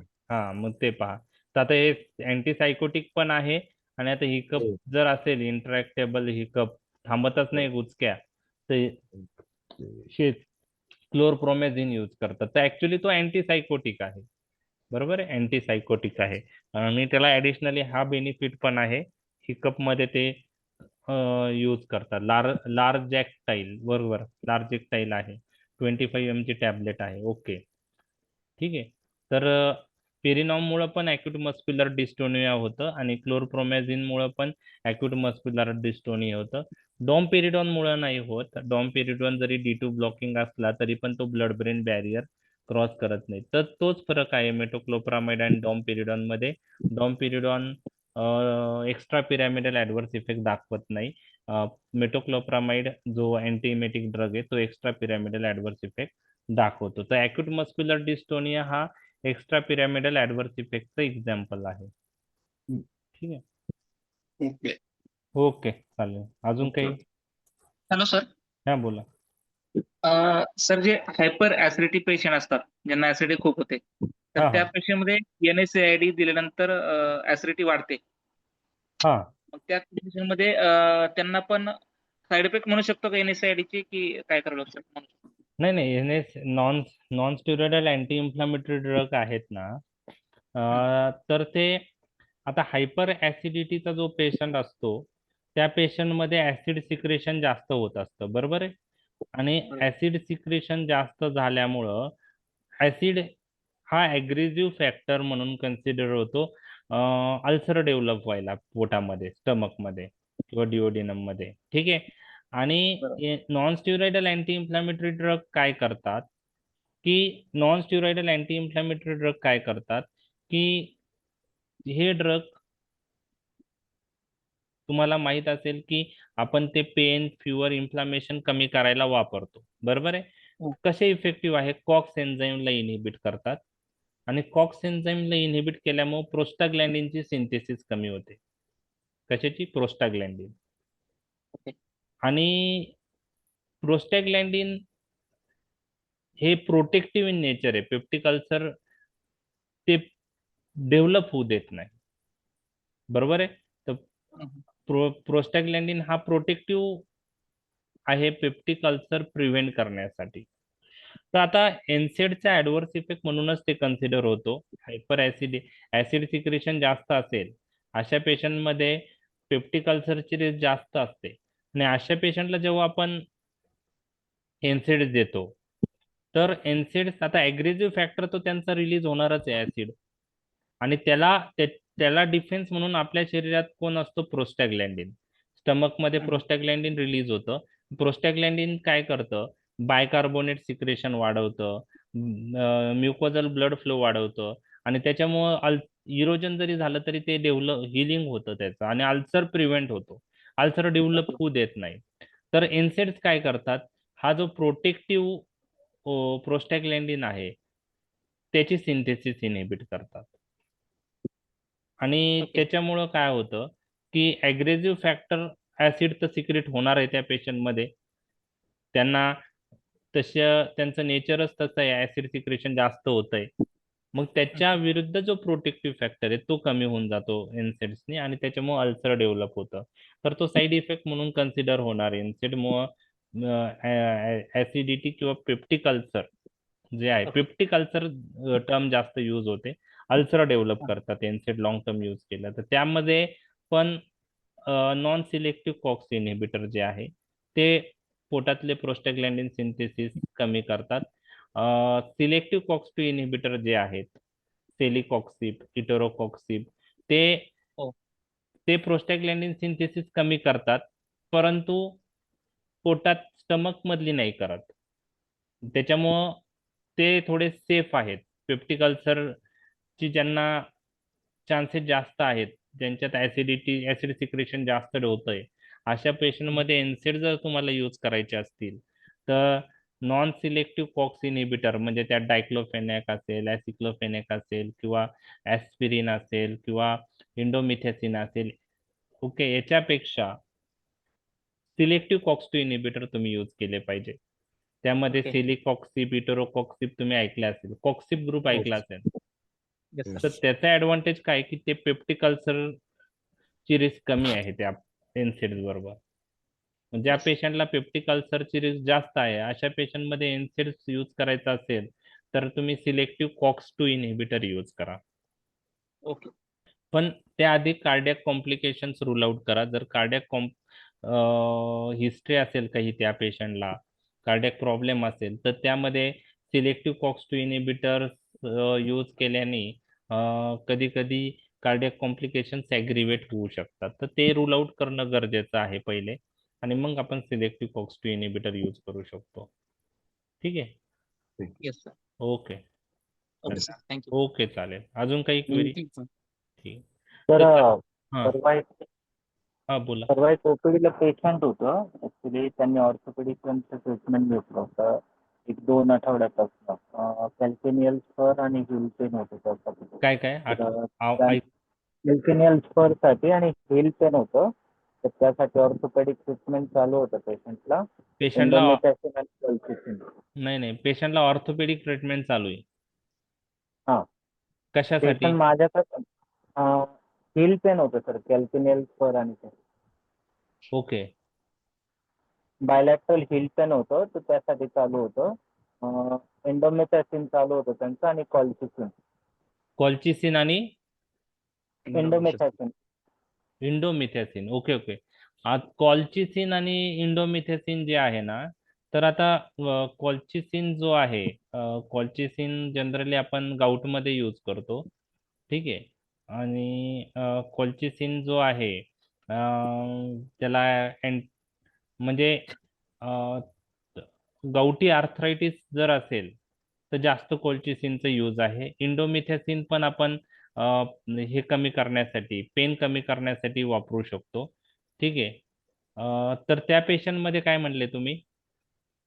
पेशंट प्रेझेंट होतं ऍक्च्युली आर्टिकॅरियल रॅश, फेशियल पफिनेस आणि फिक्स्ड इरप्शन सारखे मॅक्युलोपॅप्युलर लिव्हजन.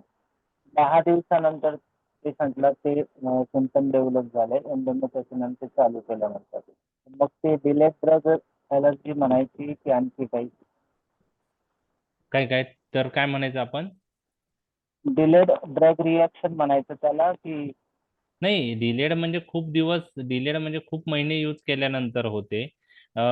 जर तुम्ही त्या पेशंटला स्किन लिजन तयार झालेत ना, हा मॅक्युलोपॅप्युलर थोडेसे लिजन हा, पण यायला तर लागले त्याला होते. त्याला आपण आता कसं आहे की मॅक्युलोपॅप्युलर झाले म्हणजे आपण त्याला ते ॲलर्जिक रिएक्शन असं म्हणू शकतो, हायपर सेन्सिटिव्हिटी रिएक्शन उठू शकतो, त्यात फोटो ॲलर्जिक रिएक्शन पण असू शकते ते, बरोबर आहे. तर ते आता कोल्चिसिन आणि इंडोमिथॅसिन पैकी कशा बरोबर असेल ते एक रूल आउट करणं गरजेचं आहे. आणि याच्या व्यतिरिक्त अजून हिस्ट्री घेतली पाहिजे की कोणते अजून ड्रग पेशंट घेतोय का. ठीक आहे. तर नाही अदर हिस्ट्री नव्हती सर, आणि सर्च केल्यानंतर बऱ्यापैकी इंडोमेथॅसिनचे रिलेटेडच सिम्पटम्स जाणवले. म्हणजे इंडोमेथॅसिन मध्ये नोन मग आता तुम्ही दाखवलं. स्टॉप करताना दोन्ही स्टॉप केले का एक स्टॉप केला त्याच्यात? दोन्ही स्टॉप केले सर, आणि अँटीहिस्टामिनिक आणि ओरल स्टिरॉइड दिलं तर सिम्पटमॅटिक रिलीफ 2 दिवसात मिळाला. ओके.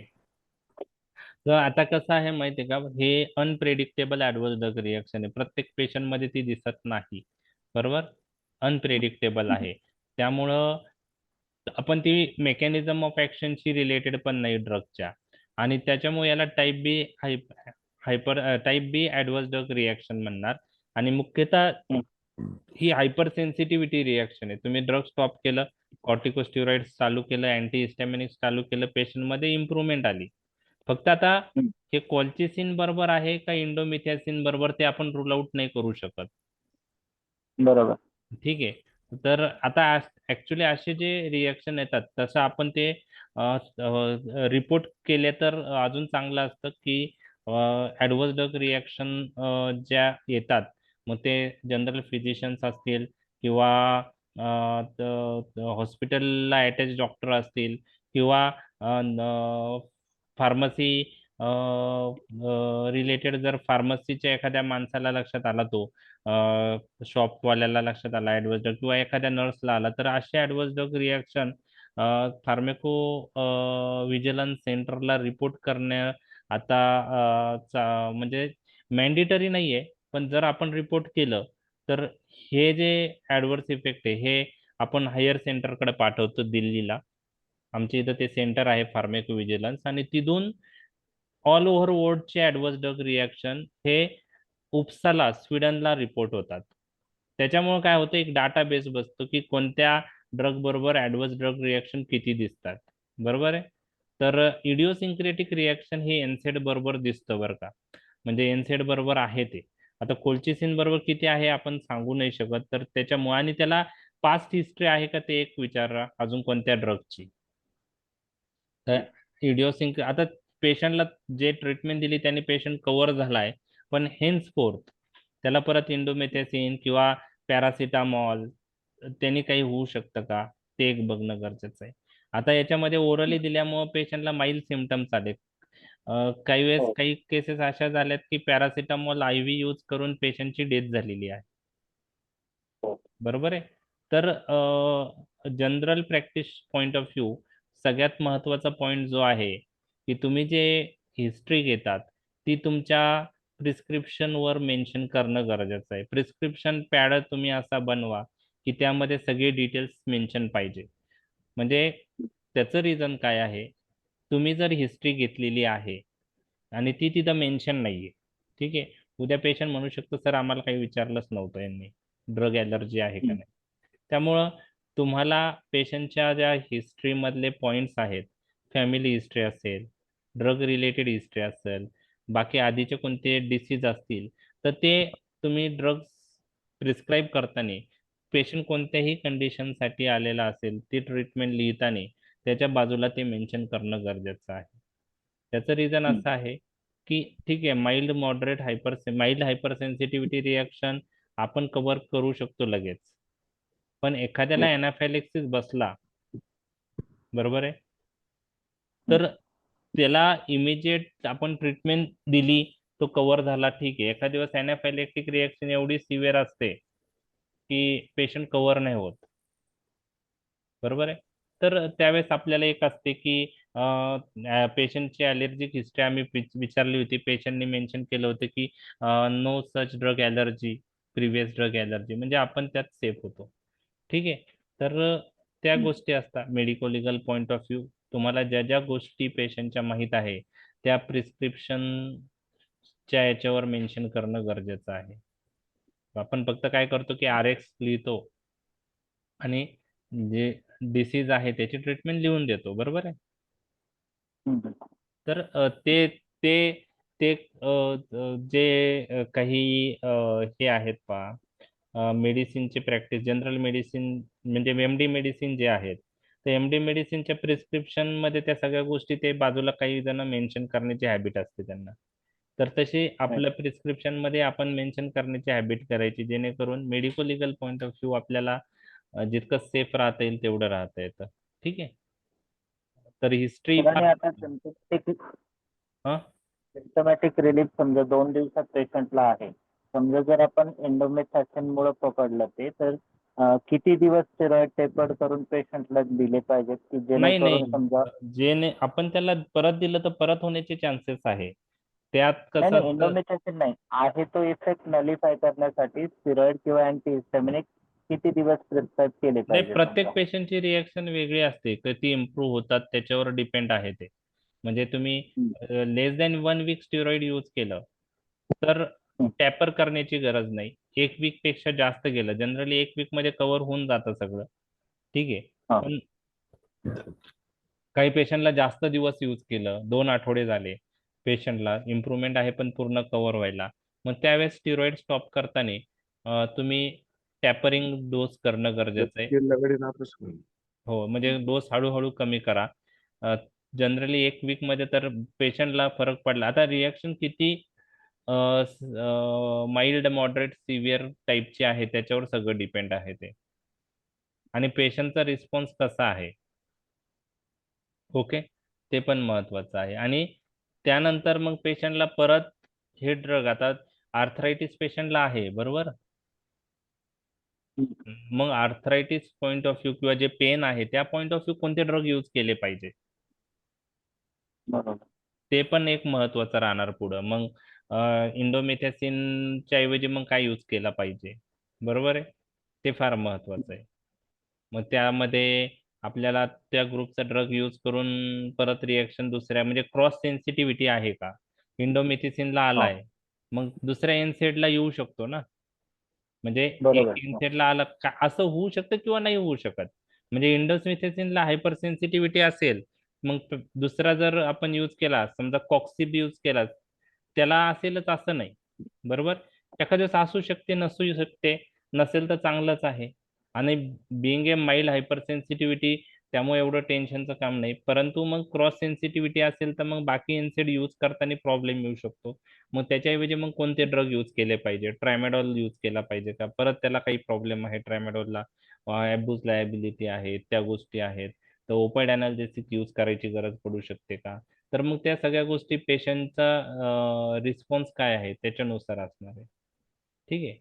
म्हणजे बाकी इन्सेटला पण म्हणजे क्रॉस हायपर सेन्सिटिव्हिटी आहे का नाही ते पण रूल आउट करणं गरजेचं आहे. आता इंडोमेथिसिनला असेल तर बाकीच्या इन्सेटला आहे का नाही, त्या पेशंटने कधी पॅरासिटामॉल घेतल्यावर त्याला काही प्रॉब्लेम झाला का नाही, ती एक हिस्ट्री विचारा. जर नसेल त्याचा अर्थ पॅरासिटामॉल त्याला चालतोय, त्याचा अर्थ मग बाकीचे एनसेड चालू पण शकता, असं पण आहे. आपल्याला इंडोमेथिसिन अवॉइड करावं लागेल असं. ठीक आहे, चालेल. Okay, okay, thank you. थँक्यू.